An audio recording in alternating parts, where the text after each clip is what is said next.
En este caso, el ministro de Defensa, hoy premier, ¿es finalmente el responsable político de las 25 muertes que ha habido en estos días? Por supuesto.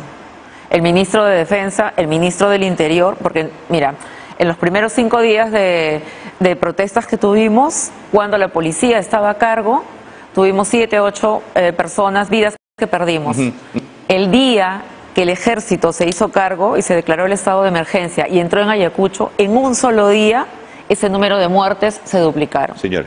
Entonces, claro, ahí tú dices, eso no puede estar pasando, ¿no? Entonces ahí hay una responsabilidad desde el ministro del Interior y desde, por supuesto, el ministro de Defensa, pero también desde la presidencia de la República misma, ¿no? Porque yo he escuchado en unos discursos muy sentidos a la señora presidenta dar el pésame a las familias, hablarles en quechua, entonces, claro, tú sientes como que te acoge y te acaricia, pero ella habla como si fuera una espectadora más, ¿no? Con nosotros. Y el poder de parar esto o de hacer aquello se supone que está en sus manos o no tiene poder, que es la otra pregunta que nos hacemos, ¿no? ¿Dónde está el poder? Cuando has hablado de Ayacucho, no he podido evitar pensar que buena parte de los muertos que suceden en la región de Ayacucho tienen que ver con la toma del aeropuerto, donde se produce el enfrentamiento mayor. Y me he acordado que tanto en París como en Ámsterdam ha habido manifestaciones con toma de aeropuerto y no ha muerto nadie, Jenny. Entonces, claro, las respuestas son diferentes, ¿no? Son absolutamente desproporcionadas. Mira, lo que ha pasado en Ayacucho, yo te diría, es una masacre, ¿no? Ha sido realmente como un mono con una metralleta. O sea, han disparado por todos lados, ¿no?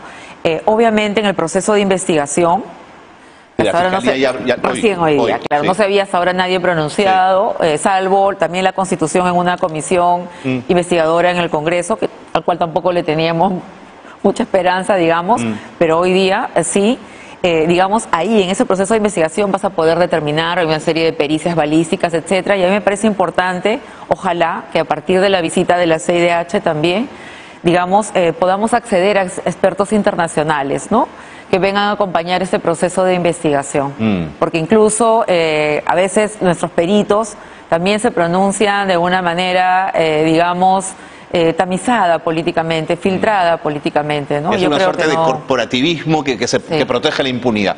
Ahora, Jenny, tengo una preocupación adicional y es que creo que se está pretendiendo... Una, ¿quién como tú? No, tengo un montón. Que se está pretendiendo instalar una suerte de sentido común, ya lo has mencionado tú de alguna manera, respecto a que a los vándalos hay que dispararles. Bien muertos están. Es un sentido común que además es como arraigado, yo te diría desde la época del conflicto armado interno, ¿eh? Claro, porque esos vándalos, o sea, no son solo vándalos neutralmente vándalos, ¿no?, sino que previamente se construye una narrativa del terruqueo, ¿no? Incluso en el allanamiento que se realizó el día sábado, lo cual también es otra barbaridad. A un partido político y a la Confederación Agraria. Sí, ¿no? Y además lo hizo la DIRCOTE, no lo hizo lo que tiene que ver con orden interno, porque supuestamente si la DIRCOTE lleva adelante una acción de esa, la Dirección contra el Terrorismo, es porque se supone que hay un trabajo de investigación y tú dices, acá hay terroristas. Ni uno, ¿no? Entonces, vamos, con esos procesos también de terruquear a las personas, claro, luego cuando los privas de la vida, de alguna manera, es como que son vidas que valen menos, ¿no? Y eso no puede ser. Ni la vida de los policías, ni la vida de las personas que cometen acciones violentas, ¿no? El marco de los derechos humanos es para todos. Entonces, puede ser que en un enfrentamiento llegues a privar de la vida a un otro, pero eso tiene que ser también progresivo, incremental, o sea, hay un procedimiento. Mira, y los estándares de derechos humanos están desarrollados en un montón, o sea, nosotros tenemos estándares. Justo ayer parte de la comisión decía como si lo que faltara fuera, no que los aprendan, sino que los practiquen. Claro, que los tengan que practicar. Que lo tengan que practicar. Okay. Pero mira, yo he visto, por ejemplo, hablando en este caso de personas que han sido privadas de la vida, que son muy jóvenes además. Muy jóvenes, muchachos muy jóvenes. Y si bien no existe la víctima perfecta, y es lo mismo si fuera un muchacho pendenciero que uno bueno, estudioso, muchos de estos eran, ¿no?, chicos que jugaban a la pelota, estudiaban, tenían un proyecto de vida. Incluso si, yo le digo, mirando al Estado, hasta en términos económicos, si tú no quisieras valorar la vida, pero haces un ejercicio económico, yo como Estado me diría, yo ya invertí en este muchacho que tiene 18 o 20 años, ya lo eduqué, la educación pública me costó, ya lo saniticé, me costaron sus vacunas, todo, y ahora lo pierdo cuando tiene que entrar a producir, ¿no es cierto?, y a mover la economía. Entonces, incluso en términos económicos, es una barbaridad. Sin duda. Ahora, la presión de los sectores más conservadores, ultramontanos, de extrema derecha, están instalando un mensaje subyacente para mí, que es: no protesten, no salgan a la calle, no hagan política, porque les puede pasar esto.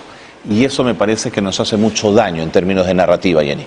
Eso es muy peligroso, y el allanamiento del sábado, yo creo que si bien bajo este cuento iba por esa línea, de que hay terroristas, que todos sabíamos que ahí no había, y los de la DIRCOTE también, por supuesto, iba por esa línea y sí genera un impacto. Después de ese allanamiento, nosotros hemos recibido un montón de llamadas, ¿no?, de ciudadanas y ciudadanos asustados, preocupados, que ya no saben de pronto qué actividades pueden hacer y qué actividades no pueden hacer, ¿no? Entonces, sí va generando como una autocensura, como un repliegue. Sí, es verdad. Y una sociedad que se autocensura, malo. es terrible. Malo. Es terrible.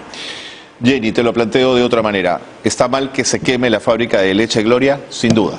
Sí, por ¿Está supuesto. mal que se queme Agroindustrial Damper? Sin duda, ¿no es cierto? ¿Está mal que se bloquee carreteras? Sin duda.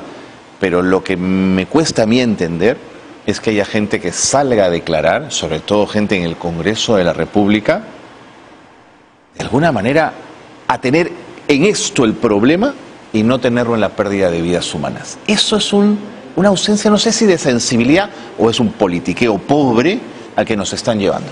Yo creo que es una ausencia, sí, de sensibilidad, de empatía, pero también tiene que ver con una cuestión estructural más grande en el país, ¿no? Y que es justamente ese quiebre, esa ruptura de pensar que hay personas Que la muerte no importa. cuya muerte no cuenta porque por su procedencia, por su color, por su origen, y eso sí es muy, muy triste como país, ¿no? Sobre todo cuando hemos estado tan próximamente pasando celebrando el bicentenario, ¿no? Cuando tú sabes que hay ciudadanos y ciudadanas para los cuales no son considerados iguales, ¿no? Y eso se mantiene muy fuerte en el país. Y yo creo que parte de algunas, porque las agendas están fragmentadas, ¿no? Y parte de alguna de las agendas que levantan las personas que protestan, en algunos casos es restitución de Pedro Castillo, etcétera, ¿no? Puedes no compartirlas o compartirlas, pero de todas maneras es su derecho a protestar y a levantar la agenda que cada quien quiera, en fin. Pero sí es muy marcado, por ejemplo, esta idea identitaria, este reconocimiento identitario de decir uno, ¿no?, como yo, puede llegar ahí, esa posibilidad. Pero además haber visto, ¿no?, cómo también lo han discriminado, ¿no?, peyorativamente tratado en el lenguaje, como normalmente en lo cotidiano te tratan a ti, cholo tal por cual, indio tal por cual, ¿no? Entonces yo creo que esas cosas como país tenemos que trabajarlas. O sea, no podemos ser una sociedad donde que valore la muerte, que le dé espacio a la muerte. Sí, pero además donde, o sea, que se diga democrática, y el fundamento filosófico de la democracia es que todos somos iguales, ¿no? Tan todos éramos iguales que en la Grecia, la cuna de la democracia, los puestos se ocupaban por sorteo. No importa, porque éramos iguales, cualquiera podía hacerlo. Y entonces, y nosotros nos decimos democráticos, pero vivimos en una sociedad que queremos jerarquizarla todo el tiempo, ¿no? Sí, como si hubieran castas todo el tiempo, ¿no? Sí, tal cual.